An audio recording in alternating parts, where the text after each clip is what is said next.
Hello बच्चों, good morning. My name is Sonu Kumar Maurya. भाई, हमने इसके पिछले सेशन में ये आप सबको क्लासिफिकेशन ऑफ कैपिटल के बारे में पढ़ाया था। ठीक है। तो आपको हमने कैपिटल के बारे में अलग अलग तरीके से कैपिटल्स को हम क्या करते हैं, रेज करते हैं इन case of issue of share के बारे में बताए थे। ठीक है ना। तो अगर आप क्या करते हो, शेयर इशू करते हो, तो आपके पास कैपिटल रेज होता है। ठीक है ना। तो इस केस में आपको हमने बताया था आपके पास क्या होती है, एक नॉमिनल अथोराइज्ड कैपिटल होती है। ठीक है। जो इंटायर होल कैपिटल होती है कंपनी की। ठीक है। उसके बाद हमने आपको बताया था वे वो ये आपका subscribed capital called up capital हो जाएगा फिर। ठीक है। Called up capital, issued capital. हाँ, सबसे पहले इशूड कैपिटल देखो, मतलब ऑथराइज कैपिटल में से जितना पोर्शन आप पब्लिक को इशू करना चाहते हो उसे बोलते हैं इशूड कैपिटल। ओके। चलो, तो ये आपका इशूड कैपिटल हो गया है। अब इशूड कैपिटल में हमने बताया था आपके ओवर सब्सक्राइब्ड भी हो सकते हैं, अंडर सब्सक्राइब्ड भी हो सकते हैं। ठीक है। तो सब्सक्राइब्ड कैपिटल हो जाएगा जितना सब्सक्रिप्शन में हमें कैपिटल रिसीव होता है। ठीक है। तो ओवर सब्सक्राइब्ड या फिर अंडर सब्सक्राइब्ड हो सकता है। चलो, अब देखो, कॉल्ड अप कैपिटल क्या होती है।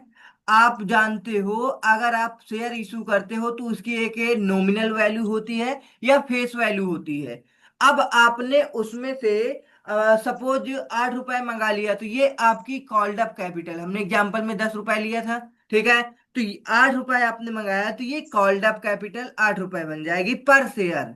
ठीक है। पेड अप कैपिटल जो आपको पे कर चुका है। ठीक है ना, एक शेयर होल्डर किसको, भाई कंपनी को जितने पैसे पे कर चुका है उसे पेड अप कैपिटल बोलते हैं। चलो, आगे बात करते हैं शेयर्स के बारे में। शेयर्स में आपका क्या दे रखा है, नेचर ऑफ शेयर्स। ठीक है। शेयर के बारे में पढ़ेंगे, सबसे पहले ध्यान से सुनो। हमने इसके एक मतलब इसके एग्जाम्पल से समझते हैं शेयर क्या होता है। जैसे कि मान लो ये एक कंपनी है। ठीक है ना।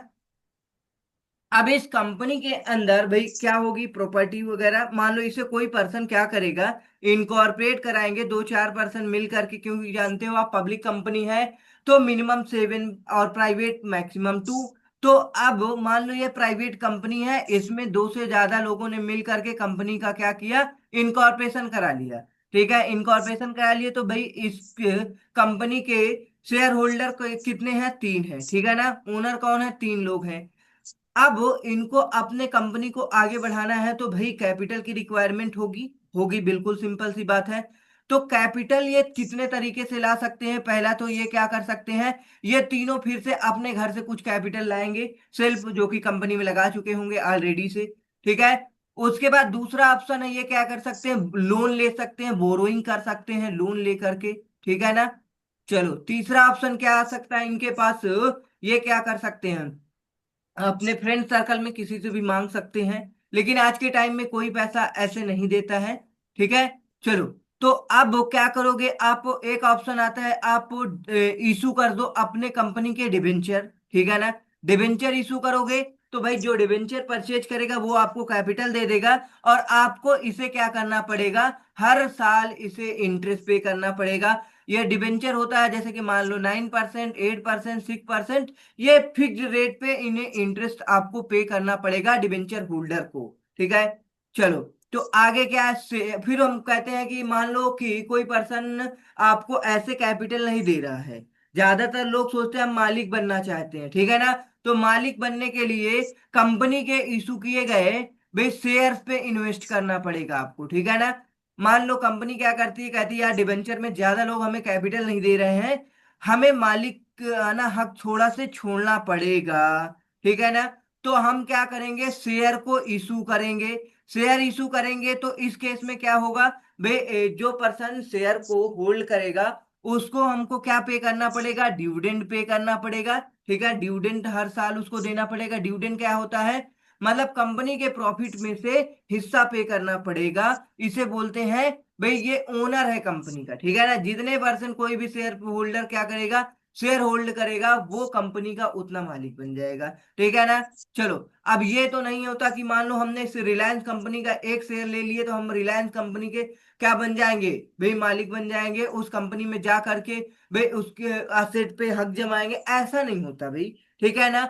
मतलब शेयर होल्ड करने का मतलब है प्रॉफिट जितना होगा उतने प्रॉफिट में से आपका जितने परसेंट शेयर होगा आपको मिल जाएगा, ठीक है ना। ऐसा नहीं है कि हम बस एक शेयर होल्ड कर लिए, ये सोच लिए कि भाई हम कंपनी के क्या बन चुके हैं, मालिक बन चुके हैं, अब हम कंपनी के साथ कुछ भी कर सकते हैं। ठीक है, ऐसा कुछ नहीं है।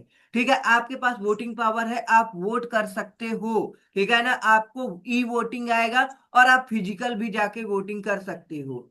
हर बार जितनी भी क्या होंगी, मीटिंग होंगी, वोट होगा, तो आपके पास पोर्टल से मैसेज आएगा, ठीक है ना। तो आप जा करके उसको लॉगिन करके ऑनलाइन भी वोट कर सकते हैं, ठीक है। अगर आपको ऑनलाइन नहीं जा करके वोट वोट करना है तो आप जा करके भी कर सकते हो, ठीक है ना। बट ऐसा कुछ नहीं है जैसे आप सोचते हो, इसमें केवल आपको प्रॉफिट मिलता है, ठीक है। तो चलो, आपको ये शेयर में पता चला, भाई कंपनी के छोटे छोटे टुकड़े कर दिए जाएंगे जिसे बोलते हैं भाई, एक टोटल क्या है आपका अथोराइज नॉमिनल कैपिटल है। अब इसमें से कुछ पोर्शन इशूड कैपिटल बनेगा जिसे कंपनी मतलब पब्लिक के बीच इशू किया जाएगा। छोटे छोटे सपोज ये टुकड़े हैं, ठीक है ना। अब ये टुकड़े मान लो कि एक 10 रुपए के हैं। अगर आप क्या करते हो, 1 लाख टुकड़े होल्ड करते हो तो आपको कंपनी को 10 लाख रुपए देना पड़ेगा। बोलो समझ में आया बेटा। चलो, यदि आप क्या Yes, करते, sir. हाँ, 1 लाख शेयर्स होल्ड करते हो, शेयर्स का मतलब छोटे छोटे टुकड़े हो गए, ठीक है ना। अगर आप 1 लाख होल्ड करते हो तो कंपनी को आपको 10 लाख रुपए देना पड़ेगा, क्योंकि एक शेयर 10 रुपए का है। अब आप इतने शेयर्स के मालिक बन चुके हैं, अब आप जितने परसेंट आपके पास शेयर होंगे उसी प्रोपोर्शनेट में आपके पास क्या आएगा, प्रॉफिट आएगा एज ए डिविडेंड। चलो, अब हम लोग शेयर्स के बारे में रीडिंग करते हैं क्या लिखा हुआ है। चलो बेटा रीड करो। Nature of shares. Section 284 of the Companies Act 2013 defines the term share, which means a share in the share capital of a company includes stock, a share that represents such proportion of the interest of the shareholder as the amount paid up herein bears to the total capital payable to the company. It is a measure of the interest in the company's asset to which a person holding a share is entitled. Okay, देखो, ये हमने जो बताया बेटा वही लिखा हुआ है, आपको कुछ समझ में आया। Yes, sir. हाँ, nature of the share Yes. कह रहा है। देखो, section 2 subsection 84 company act 2013 define कर रहा है टर्म्स ऑफ शेयर के बारे में। Mean the share in the share capital. देखा, हमने बताया ना, शेयर मतलब शेयर कैपिटल का एक पार्ट, ये आपकी टोटल कंपनी की नॉमिनल कैपिटल हो गई, ठीक है। छोटे छोटे ये जो टुकड़े बनाए जाते हैं, आपके जो नॉमिनल वैल्यू या फेस वैल्यू 10 रुपए होती है, यही आपके शेयर है। तो वही कह रहा है, which means share in the share capital of the company and includes stock. भाई ये पूरा जो नॉमिनल कैपिटल है, समझो इसके जो हम शेयर बनाएंगे तो ये पूरा आपके कंपनी में एज ए स्टॉक है। अब जितने लोग क्या करेंगे, इसे होल्ड करते जाएंगे। वही कह रहा, अ शेयर दस represent such proportion of the interest of the share holder. मतलब जितना आप होल्ड करोगे उसी प्रोपोर्शनेट में आपका इंटरेस्ट कंपनी के प्रति रहेगा। As the amount paid up there on bearer. Bearers का मतलब क्या होता है, ध्यान से सुनो। Bearers to the total capital payable to the company, मतलब कि जो आपका, देखो, एक फिक्स्ड इंटरेस्ट फिक्स्ड नेचर का होता है, एक बियरर नेचर का होता है। फिक्स्ड मतलब जैसे आप डिवेंचर इशू करते हो तो आपको फिक्स्ड नेचर का इंटरेस्ट पे करना पड़ेगा, लेकिन बियरर नेचर का मतलब क्या होता है, आपका फ्लैक्चुएट होता रहेगा। कंपनी में ज्यादा प्रॉफिट आया तो आपको ज्यादा अमाउंट पे करेंगे, कम प्रॉफिट आया तो कम अमाउंट पे करेंगे। भाई ये मालिक है, ठीक है ना। अगर मालिक को फायदा है तभी वो फायदा रखेगा, नुकसान है तो भाई उसको भी नुकसान होगा, सिंपल सी बात है। लेकिन बाहरी का बंदे जो है, जो आपके डिबेंचर होल्डर है, ये आपके बाहरी बंदे होते हैं, ठीक है ना। इनसे आपने क्या ले रखा है, एज ए लोन ले रखा है, ठीक है। बोरोइंग बोल सकते हो डिबेंचर होल्डर को। तो ये आपके एज ए क्रेडिटर होते हैं, इनको आपको क्या पे करना पड़ेगा, फिक्स्ड अमाउंट पे करना पड़ेगा। ठीक है, इसीलिए देखे होंगे डिबेंचर में 9% डिबेंचर, 10% डिबेंचर, 15% डिबेंचर। तो मतलब कि आपको 9% हर हाल में इंटरेस्ट पे करना है डिबेंचर होल्डर को, चाहे आपकी कंपनी में प्रॉफिट हो या ना हो। ठीक है ना। The total capital payable to the company, it is a measure of the interest in the company's assets to which a person hold a share is entitle. जितना वो शेयर होल्ड करेगा उतना ही इंटाइटल के लिए वो मतलब कि राइट्स उसके पास रहेंगे। Share is an interest in the company for well justice in the Borland Trustees versus Steel Boards and Company Limited observed that a share is not a sum of money but is an interest measured by a sum of money and made up of various rights contained in the contract। आप जानते हो यदि आप क्या करते हो, share hold करते हो तो आपको बहुत सारे राइट्स मिल जाते हैं। हमने इसके पहले भी बताया है, अगर आप बता दो तो हमको थोड़ा से अच्छा लगे बेटा। चलो बताओ, कितने राइट्स मिलेंगे यदि आप शेयर होल्ड करते हो किसी कंपनी के? राइट्स बताओ बेटा। नहीं याद है तो बताते हैं।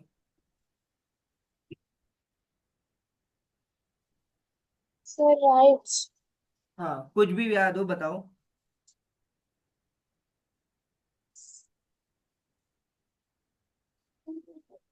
मतलब जैसे कि आप, हाँ शेयर, सर शेयर्स, हाँ हाँ, बोलो बेटा बोलो।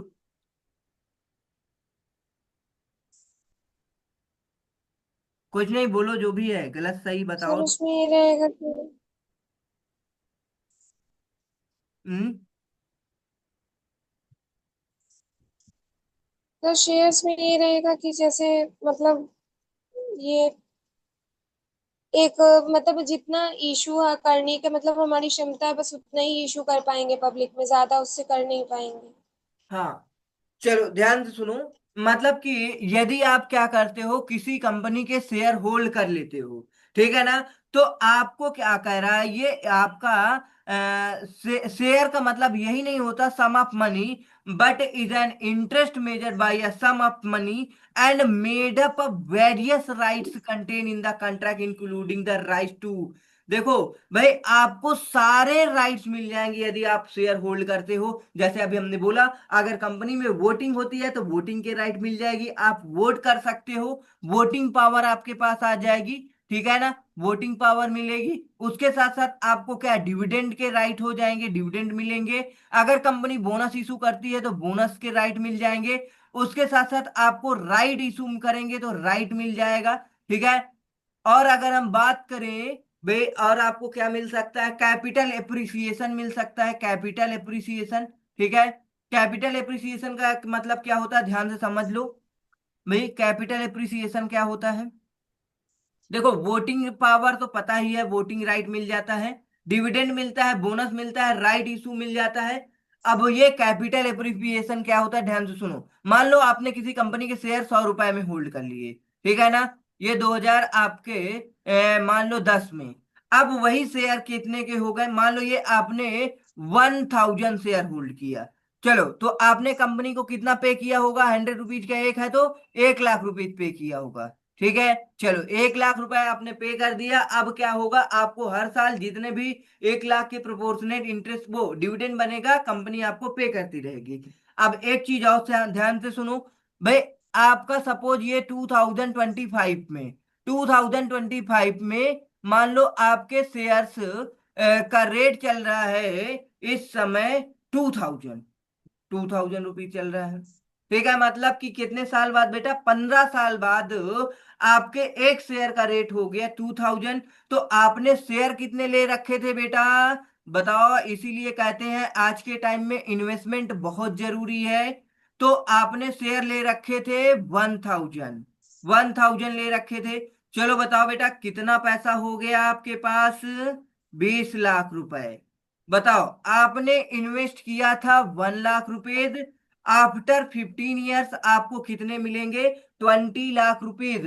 और आपने पूरे 15 साल जो डिविडेंट गेन किया वो तो आपका अलग है। ठीक है, ये आपका कैपिटल एप्रिसिएशन अलग है। ज्यादातर लोग इस टाइम कैपिटल एप्रिसिएशन के लिए इन्वेस्टमेंट करते हैं शेयर्स में, ठीक है ना, शेयर में होल्ड करते हैं। आपने सुना होगा भाई बहुत सारे नाम वगैरह, जैसे कि भाई बिग बुल्स वगैरह के बारे में सुना होगा, ठीक है ना। ये सारे कैसे अभी तो नहीं है इस दुनिया में। बिग बुल किसे कहते हैं सर्च करना आपका टास्क है, कि बिग बुल हम शेयर मार्केट का कौन है, किसे कहते थे। अभी तक तो वो थे, अब इस दुनिया में नहीं है, भगवान उनकी आत्मा को शांति दे। ठीक है, चलो ध्यान से सुनो। तो उन्होंने क्या किया था, टाइटन के शेयर होल्ड किए थे। भाई टाइटन के शेयर इतने सस्ते में लिए थे, धीरे धीरे धीरे धीरे वो शेयर का रेट इतना हाई हो गया, आज के टाइम में 3,000 से ऊपर है। बस केवल एक शेयर उनको इतना बड़ा बना दिया, भाई स्टॉक मार्केट के ट्रेडर इतना बड़ा इन्वेस्टमेंट बना दिया कि ना पूछो, ठीक है ना। तो इसीलिए ज्यादातर लोग क्या करते हैं, इन्वेस्टमेंट करते हैं कैपिटल एप्रिसिएशन के लिए। ठीक है, बताओ बेटा कैपिटल एप्रिसिएशन समझ में आया कि नहीं आया। Yes sir. ओके,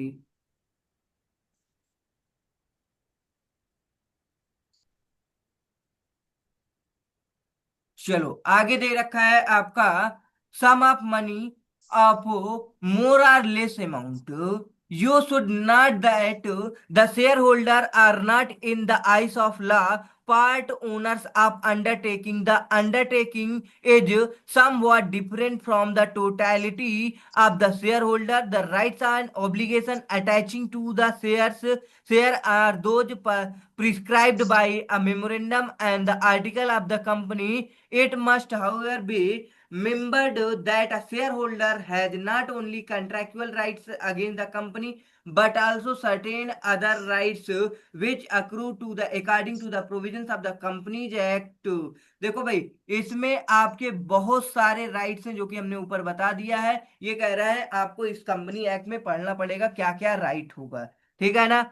चलो, अब आपकी बात हम करते हैं, भाई शेयर कैपिटल हो गया। तो आप शेयर कितने तरीके से इशू कर सकते हैं, दो तरीके से। आपका इक्विटी शेयर हो सकता है, ठीक है, इक्विटी शेयर इशू कर सकते हैं। और क्या इशू कर सकते हैं, प्रिफरेंस शेयर इशू कर सकते हैं। आपके शेयर जो इशू होते हैं वो दो तरीके से होते हैं, एक इक्विटी शेयर, एक प्रिफरेंस शेयर। अब इक्विटी शेयर आपके भाई दो पार्ट में डिवाइड है। विद यूनिफॉर्म वोटिंग राइट्स, इसका मतलब क्या है, देखो विद यूनिफॉर्म वोटिंग राइट का मतलब क्या होता है, अगर आपको कुछ समझ में आ रहा हो तो बताओ बेटा। यूनिफॉर्म वोटिंग राइट्स सर, शायद इसमें बस सबको इक्वली तो राइट हर जगह मिलता है। हाँ बेटा, वेरी गुड, आपने बहुत अच्छा ट्राई किया। वही मतलब होगा, मतलब कि अगर आप क्या करते हो, ध्यान से सुनो। अगर आप क्या करते हो, 1 लाख शेयर होल्ड करते हो, ठीक है ना। तो 1 लाख शेयर होल्ड करोगे तो भाई आपके पास हर एक शेयर में वोटिंग पावर सेम रहेगी, ठीक है ना। डिफरेंशियल वोटिंग राइट ये होता है भाई, कुछ शेयर में वोटिंग पावर ज्यादा होगी, कुछ शेयर में वोटिंग पावर कम होगी। तो इसे बोलते हैं डिफरेंशियल, डीवीआर बोलते हैं, डीवीआर इशू। आप से सर्च करोगे। चलो आज आपको बताते हैं थोड़ा से डिफरेंस दोनों में। जैसे कि अगर आप जा करके गूगल पे सर्च करोगे टाटा मोटर्स शेयर प्राइस, ठीक है ना। तो टाटा मोटर शेयर प्राइस आप सर्च करोगे, तो इसमें आपका टाटा मोटर्स केवल लिखोगे तो नॉर्मल टाटा के शेयर आ जाएंगे, ठीक है ना, टाटा मोटर्स का शेयर आएगा। लेकिन अगर आप लिखोगे Tata Motors DVR share price, ठीक है ना, तो उसका रेट इससे क्या होगा, कम होगा। ये वाला डीवीआर का रेट क्या होता है, कम हो सकता है मतलब कि मार्केट में शेयर प्राइस, ठीक है। और इसमें मार्केट में शेयर प्राइस इसका ज्यादा हो सकता है। चलो, तो एक बार इसे सर्च करके देख लेना फॉर योर नॉलेज। समझ में आया बेटा। Yes sir. चलो,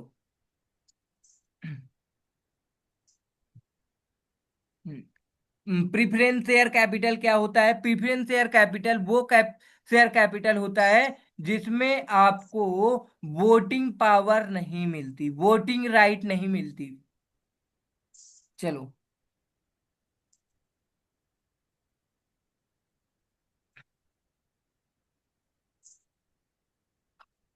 अब आगे क्या लिखा हुआ है भाई, कह रहा है shares are a movable property, shares are a movable property. देखो शेयर आप क्या कर सकते हो, किसी को भी मूव कर सकते हो भाई, ट्रांसफर कर सकते हो आज के टाइम में। तो ये सारा सब कुछ क्या है भाई, ऑनलाइन है, मतलब कि आपको फिजिकल शेयर नहीं प्रोवाइड किए जाते, आपको ऑनलाइन आपके डीमेट अकाउंट में शो करेगा, ठीक है ना।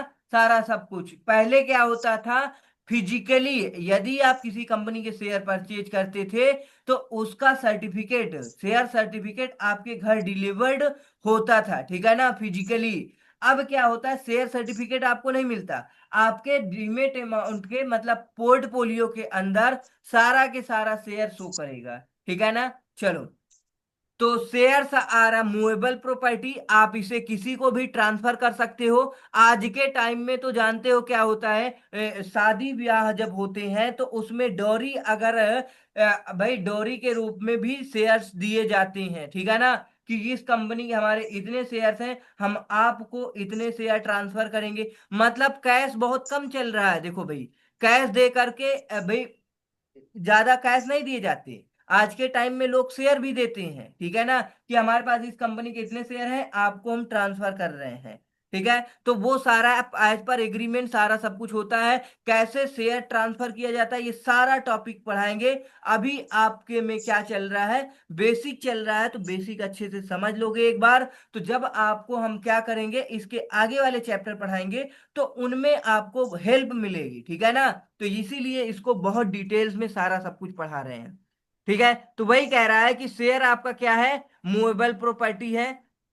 According to Section 44 of the Companies Act 2013, the shares are a debenture or other interest of any member in a company shall be movable property transferable in the manner provided by the article of the company।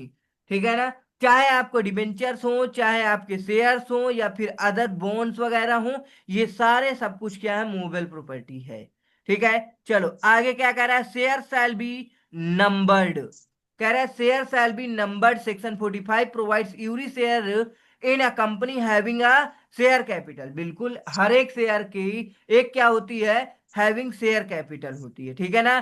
Shall be distinguished by it's distinctive number, this implies that every share shall be numbered, however this shall not apply to a share held by a person whose name is entered as a holder of the beneficial interest in such share in the records of the depository. मतलब जो person क्या होता है भाई, जिस person के नाम share होता है, उस शेयर होल्डर का नाम शेयर सर्टिफिकेट के अंदर लिखा रहता है, ठीक है ना, जो आपके डिपोजिटरी रिकॉर्ड्स वगैरह होते हैं उनमें। अब ये रिकॉर्ड ऑफ द डिपोजिटरी का मतलब, आप अगर किसी कंपनी के शेयर परचेज करते हो तो आपका नाम प्रॉपर तरीके से सब कुछ अच्छे से रिकॉर्ड किया जाएगा, ठीक है ना। ऐसा ना हो कि कल के, पहले के समय में क्या होता था बेटा, फिजिकल शेयर डिलीवर्ड होते थे, ऑनलाइन कहीं से ट्रैकिंग आप नहीं कर सकते थे कि हमने इस कंपनी के इतने शेयर ले रखे हैं। यदि आपके फिजिकल शेयर सर्टिफिकेट है तो आप उसके ओनर हो, ठीक है। अगर आपने गिरा दिया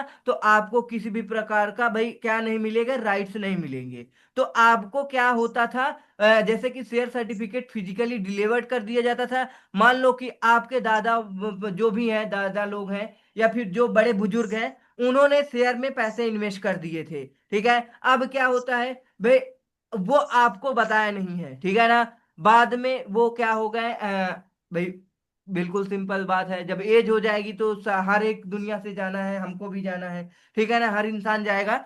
तो मान लो कि उन्होंने क्या कर रखा था, शेयर में इन्वेस्ट कर रखा था, और वो आप सबको नहीं बताए थे, सरप्राइज के लिए रखे थे कि भाई बाद में बताएंगे। बट क्या हुआ कि अनफॉर्चुनेटली उनकी डेथ हो गई, और क्या हुआ भाई, ये सारा सब कुछ अननोन था, आपको भी नहीं पता था भाई। आपको पता होता तो आप भी क्या कर सकते थे, उसे वे ट्रांसफर करा सकते थे। लेकिन अब वो पढ़े थे ऐसे, आज के टाइम में भी जानते हो कितने शेयर्स हैं जो कि क्या है, उनके शेयर होल्डर भाई पता नहीं है, ठीक है ना। मतलब वो शेयर होल्डर क्या हो चुके हैं, उनकी डेथ हो चुकी है, उनके बारे में कुछ भी नहीं पता है। भाई कंपनी में उनकी होल्डिंग है, सब कुछ है, ठीक है। तो इसका कुछ नियम होता है, आपको बताएंगे आगे। भाई 6-7 साल तक यदि कोई शेयर होल्ड करता है और ना वो डिविडेंड क्लेम करता है, ना वो किसी भी प्रकार का कुछ भी, ठीक है ना, शेयर को परचेज करता है, ना तो सेल करता है, तो इस प्रकार के शेयर होल्डर के सारे शेयर ट्रांसफर किए जाते हैं, अलग जगह पे रखे जाते हैं, ठीक है ना। चलो, तो अब ध्यान से सुनो भाई।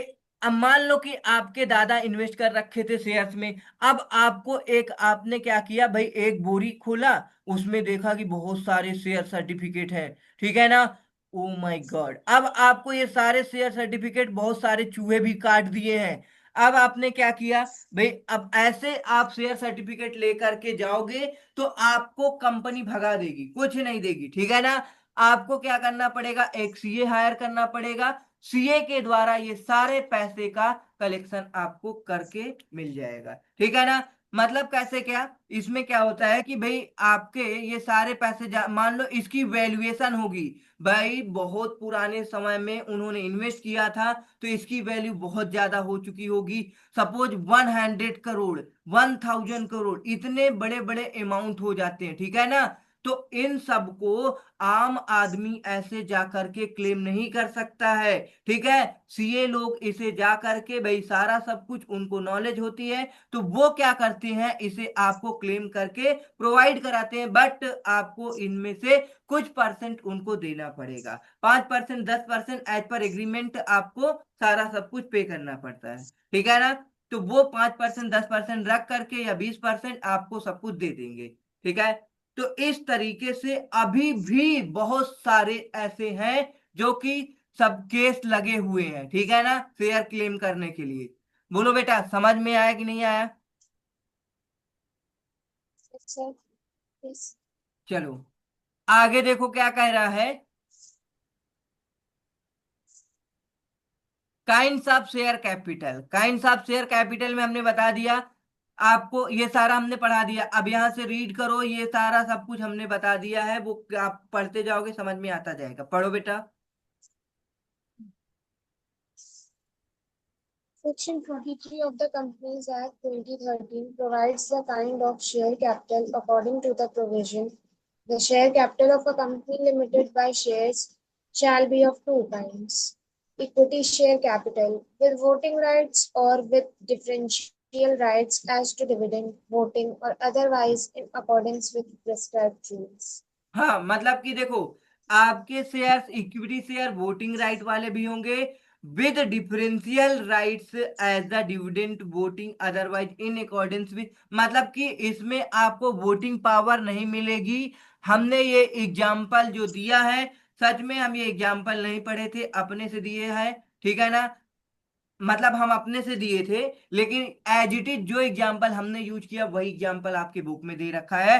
टाटा मोटर्स के शेयर, ठीक है ना, टाटा मोटर्स के दो शेयर हैं, क्योंकि हम शेयर मार्केट में ट्रेडिंग भी करते हैं, तो इसलिए हमको पता था, और इन दोनों के शेयर होल्ड कर रखे हैं, मतलब विद वोटिंग राइट और विद डिफरेंशियल वोटिंग राइट, जिसे बोलते हैं डीवीआर, ठीक है। तो इसीलिए आपको हमने एग्जाम्पल दिया था, तो इसे होमवर्क में आप रीड कर लेना, समझ में आ जाएगा। चलो, आगे दे रखा है प्रीफरेंस शेयर कैपिटल, इसे पढ़ो बेटा।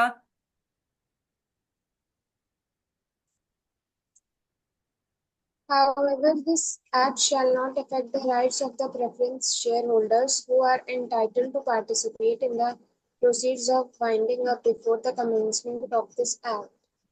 According to explanation to Section 43, equity share capital with reference to any company limited by shares means small share capital which is not preference share capital.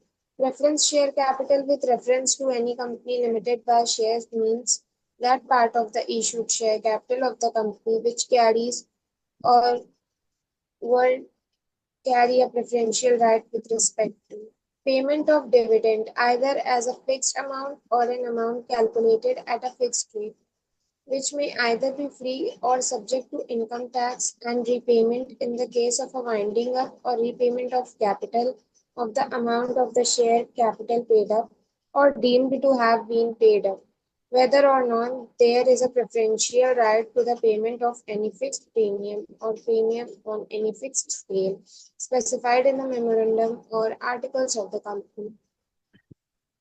चलो बेटा देखो क्या कह रहा है। प्रेफरेंस शेयर So, कैपिटल आपके वो शेयर कैपिटल होते हैं जो इक्विटी शेयर कैपिटल नहीं होते। इक्विटी शेयर कैपिटल वो के बारे में बता रहा है, कह रहा है कि equity share capital reference to any company limited by share means share capital which is not a preference share capital. लो मतलब जो आपके प्रेफरेंस शेयर कैपिटल नहीं होते उन्हें हम बोलते हैं इक्विटी शेयर कैपिटल। अब प्रेफरेंस शेयर कैपिटल के बारे में जान लेंगे तो आपका सब कुछ क्लियर हो जाएगा। By preference share capital with respect to limited by shares means that a part of the issue of share capital of the company which carries or with oh sorry would carry a preferential right with respect to. देखो हमने बताया था इसमें क्या होता है, payment of dividend होता है आइदर अ फिक्स्ड अमाउंट, जैसे आपको हमने इंटरेस्ट, ये जो अगर आपके प्रेफरेंस शेयर होते हैं ये भी आपके 9% प्रेफरेंस शेयर ऐसे यूज होते हैं क्योंकि इसमें पहले से इंटरेस्ट रेट फिक्स किया जाता है। ठीक है चलो आगे कह रहा है रीपेमेंट। अब देखो अब क्या होता है, जैसे कि हमने बताया था कि आपकी ये कंपनी के, ठीक है ये आपकी कंपनी है। अब भाई इस कंपनी में क्या है, वाइंडिंग अप हो गया। वाइंडिंग अप मतलब कि प्रॉफिट नहीं चल रहा था या कुछ भी, कंपनी को वाइंडिंग अप बंद करने का समय आ गया है तो सबका पैसा वापस किया जाएगा। तो सबसे पहले पैसा किसको वापस किया जाएगा, प्रेफरेंस शेयर कैपिटल को आपको वापस करना पड़ेगा। ठीक है प्रेफरेंस शेयर कैपिटल को सबसे पहले वापस करना पड़ेगा। चलो एक्सेप्शन प्रोवाइड कर रहा है, in case of private company section 43 shall not apply where the memorandum or articles of association of the private company so provides. चलो अब हम बात करेंगे मेमोरेंडम ऑफ एसोसिएशन के बारे में। ठीक है ना बेटा, मेमोरेंडम ऑफ एसोसिएशन सेक्शन 4 जो है आपका क्या कहता है, ये आपके सबसे पहले ये मेमोरेंडम ऑफ एसोसिएशन है क्या ये समझो। ये एक प्रकार के पब्लिक डॉक्यूमेंट है। क्या बेटा, पब्लिक डॉक्यूमेंट्स है जिसमें कंपनी के बारे में डिटेल्स इंफॉर्मेशन प्रोवाइड की जाती है। यदि आप कंपनी से डील करने जाते हो तो आपको ये मेमोरेंडम, ये पब्लिक डॉक्यूमेंट्स आपको पढ़ करके जाना पड़ेगा।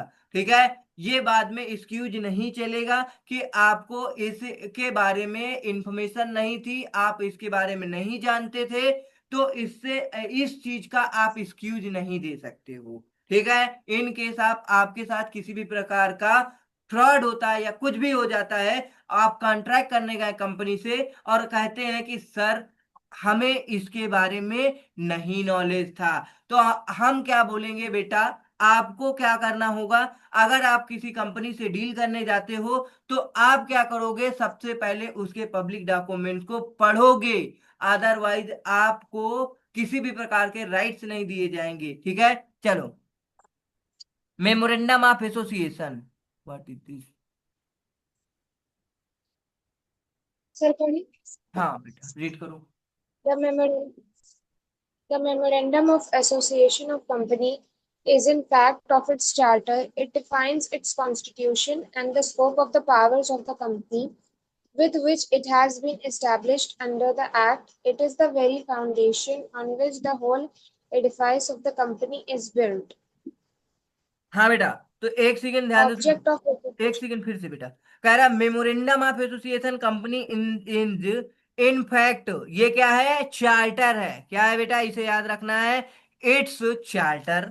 It define the constitution, constitution के बारे में आपने जानते होंगे, इंडियन कॉन्स्टिट्यूशन के बारे में। ठीक है ना, तो कंपनी का कॉन्स्टिट्यूशन क्या है बेटा, आपका एमओए है। ठीक है ना, कॉन्स्टिट्यूशन का मतलब जो कॉन्स्टिट्यूशन कहता है वही आपके पीएम कर सकते हैं। ऐसा नहीं है कि कॉन्स्टिट्यूशन से जाके बाहर कुछ काम करें, बाहर जाके टैक्स लगाएं, ऐसा नहीं है। जो आपके कॉन्स्टिट्यूशन ऑफ इंडिया में लिखा हुआ है उसी के अकॉर्डिंग सारा सब कुछ, चाहे वो पीएम हो चाहे सीएम हो, उनको करना पड़ेगा। आपको भाई कॉन्स्टिट्यूशन ऑफ इंडिया से बाहर काम करने की जरूरत नहीं है, ना आप कर सकते हो। या तो फिर कॉन्स्टिट्यूशन को आपको अमेंड करना पड़ेगा, चेंज करना पड़ेगा। इसी में क्या हो जाता है, आपको देखकर आपको पता होगा बहुत सारे दंगे फसाद होते हैं जब कॉन्स्टिट्यूशन में अमेंडमेंट लाते हैं लोग। ठीक है ना।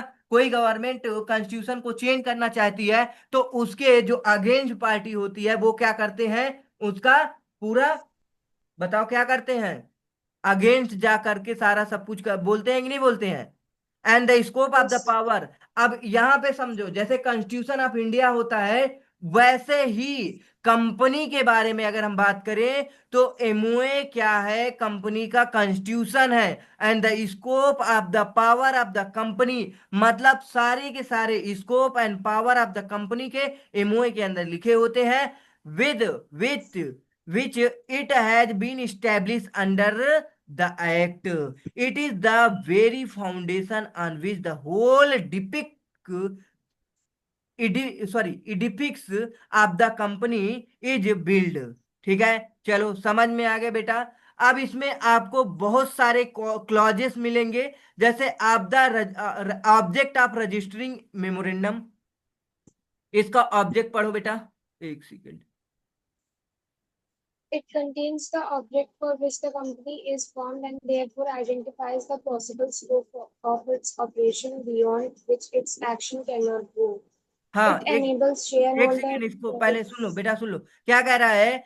इसके ऑब्जेक्ट में कंपनी को क्या मतलब इसका ऑब्जेक्ट क्या होता है भाई, कंपनी के अंदर एमओए क्यों फॉर्म्ड किए जाते हैं, क्योंकि आपके कंपनी के सारे ऑपरेशंस सब कुछ कंपनी के अंडर होना चाहिए, मतलब एमओए के डॉक्यूमेंट्स के बियॉन्ड नहीं होना चाहिए, ठीक है ना। Possible scope of its operation beyond which it's action can not go, मतलब इसके बियॉन्ड जा करके आप कोई काम नहीं कर सकते हो। आगे रीड करो बेटा। It enables shareholders, creditors, and all those who deal with company to know what its powers are and what activities it can engage. यही बात अभी हमने बोला था जब स्टार्ट किया था एमओए। Yes, चाहे वो शेयर होल्डर हो चाहे क्रेडिटर हो, सबको हमारे कंपनी के एमओए के बारे में पता होना चाहिए यदि वो हमारे कंपनी से डील करना चाहते हैं तो। ठीक है, चलो।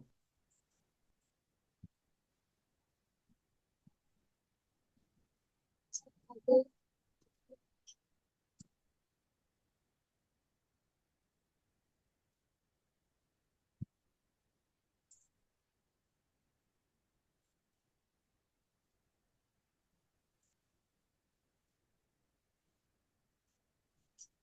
हाँ बेटा, तो अब आगे हम नेक्स्ट सेशन में स्टार्ट करेंगे एसोसिए, मतलब कि भाई एमओए के बारे में, एमओए के सारे क्लॉज बताएंगे, ठीक है ना। एमओए के बारे में और डिटेल से हम बात करेंगे। तो आप